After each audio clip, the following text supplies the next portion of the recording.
गलियों में सन्नाटा पसरा था। केवल सर्द हवा की एक लंबी चीखती हुई आवाज़ सुनाई देती थी, जो कानों को नहीं बल्कि हड्डियों को भेदती थी। गांव के बीचों बीच एक विशाल कोठी थी, सेठ धर्मपाल की। सेठ धर्मपाल पैसों के ढेर पर बैठे थे, पर उनका दिल बर्फ से भी ज्यादा ठंडा था। गांव के सभी गरीब उन्हीं के कर्जदार थे, और इस कड़ाके की ठंड में उनके एकमात्र सहारा यानी जंगल की लकड़ियों पर भी सेठ की नज़र थी। उसी गांव में एक गरीब बुनकर रहता था, दयाराम। नाम के अनुरूप उसका स्वभाव दयालु था, पर उसकी जेब हमेशा खाली रहती थी। उसके 2 छोटे बच्चे थे जो अपनी पुरानी फटी हुई रजाइयों में भी थरथरा रहे थे। एक शाम दयाराम ने अपनी पत्नी पार्वती से कहा, पार्वती, अब और नहीं सहा जाता। बच्चों के होंठ नीले पड़ गए हैं। घर में एक भी सूखी लकड़ी नहीं बची। आज मैं सेठ धर्मपाल के पास जाऊंगा, उससे कुछ पैसे उधार मांगूंगा ताकि कुछ लकड़ी और बच्चों के लिए एक मोटी चादर ला सकूं। नहीं जी, उन्हें मत मनाओ। तुम्हें याद नहीं, पिछली बार उन्होंने हमारे बर्तनों को गिरवी रखवा लिया था। वे इंसान नहीं, पत्थर हैं। मैं जानता हूँ, पर कोई और रास्ता नहीं है। हमें अपने बच्चों को बचाना है। मुखिया ने भी हाथ खड़े कर दिए हैं। बस एक बार, एक आखिरी बार कोशिश करके देखता हूँ।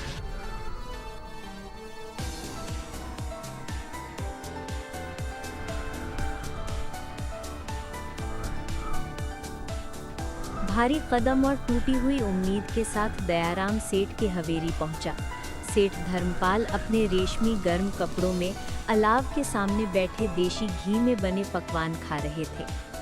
सेठ जी, दया करें, बाहर की ठंड जान ले रही है।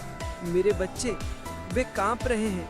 मुझे बस 100 रुपए उधार दे दीजिए। मैं अगले हफ्ते तक अपनी बुनाई पूरी करके आपको ब्याज सहित लौटा दूंगा। अरे कौन?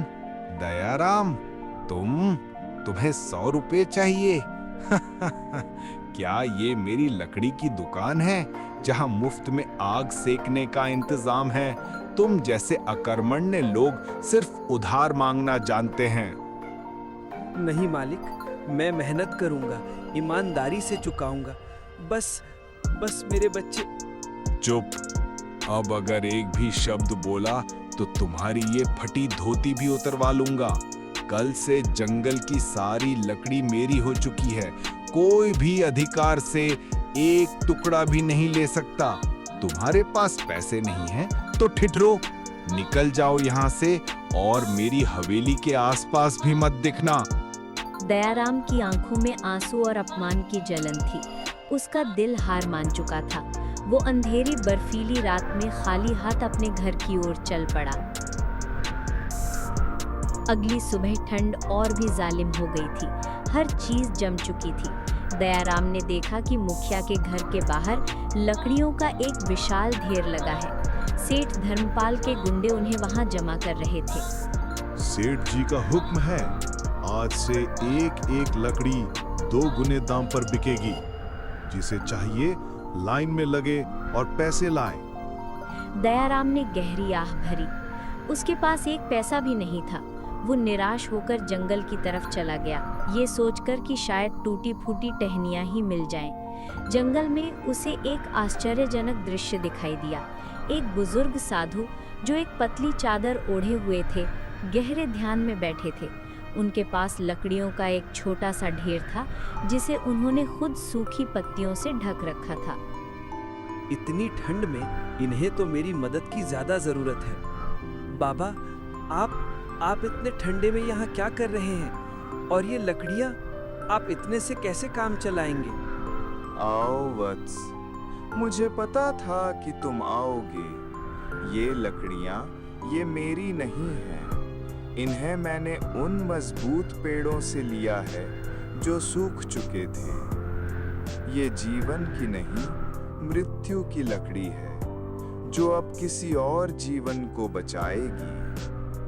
पर बाबा, आपके पास तो कुछ नहीं है और सेठ ने तो। जानता हूँ पुत्र, लालच की आग सच्ची आग से कहीं ज्यादा अंधेर कर देती है। पर सुनो, नेकी कभी व्यर्थ नहीं जाती। ये लकड़ियां ले जाओ, इन्हें उस जगह पर रखो जहां सबसे ज्यादा जरूरत है। और याद रखना, सिर्फ आग जलाना ही दयालुता नहीं है, बांटना ही असली धर्म है। दयाराम ने झुंझलाहट महसूस की।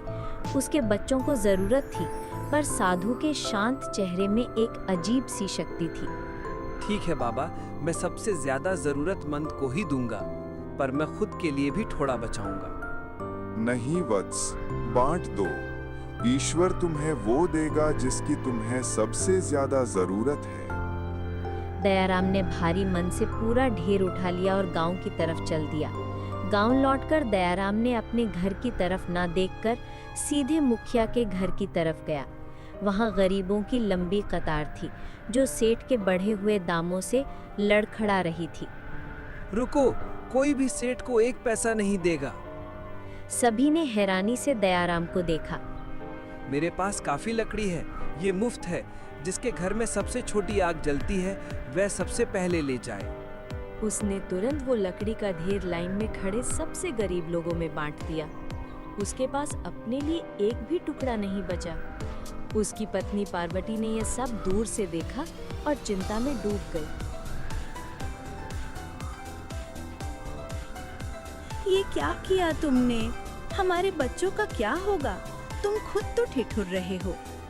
कमला, मैं खाली हाथ हूँ, पर मेरा दिल शांत है। बांट कर देखो, इस ठंड में भी गर्मी महसूस होती है। उसी पल गांव में शोर मच गया। अरे अरे, देखो, सेठ धर्मपाल के गोदाम में आग लग गई। सारी लकड़ी धूं-धूं कर जल रही है। सेठ का सारा माल राख हो रहा है। सेठ धर्मपाल रोता चिल्लाता हुआ भागा भागा आया। उसकी लालच की लकड़ियां लालच की आग में ही स्वाहा हो रही थी। सेठ ने देखा कि दयाराम मुस्कुरा रहा है। अरे तूने ही आग लगाई है ना? नहीं सेठ जी, मैंने तो बस अपने हिस्से की लकड़ी गांव में बांट दी। मैंने किसी के साथ बुरा नहीं किया। ये आग, ये तो आपके लालच की है, जिसने गरीबों का हक छीन लिया था।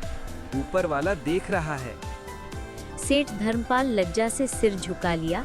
वो पूरी तरह टूट चुका था। उसकी गर्मी और अहंकार दोनों राख हो चुके थे। उसी रात जब दयाराम और पार्वती अपने बच्चों को कंबल से ढककर ठंड में डुबके हुए थे, तभी दरवाजे पर दस्तक हुई। बाहर सेठ धर्मपाल का मुनीम खड़ा था। दयाराम भाई, सेठ जी ने भेजा है। वे माफी मांगते हैं। उनका सारा धन जल गया, पर उन्हें एहसास हो गया है। उन्होंने आपकी ईमानदारी और दयालुता की बात सुनी। ये ले लो, ये नया ऊनी कंबल है और ये अनाज और लकड़ी का ढेर है। उन्होंने कहा है कि अब से जंगल की लकड़ी पर पहला हक गांव के सबसे गरीब का होगा और आप आज से गांव की बुनाईशाला के मुखिया होंगे। दयाराम और पार्वती की आंखों में खुशी के आंसू थे। साधु की बात सच हो गई थी। उन्होंने सब कुछ बांट दिया था और उन्हें वो सब कुछ मिल गया जिसकी उन्हें सबसे ज्यादा जरूरत थी। अगली सुबह गांव के हर घर में आग जल रही थी। सिर्फ लकड़ी की नहीं, बल्कि दया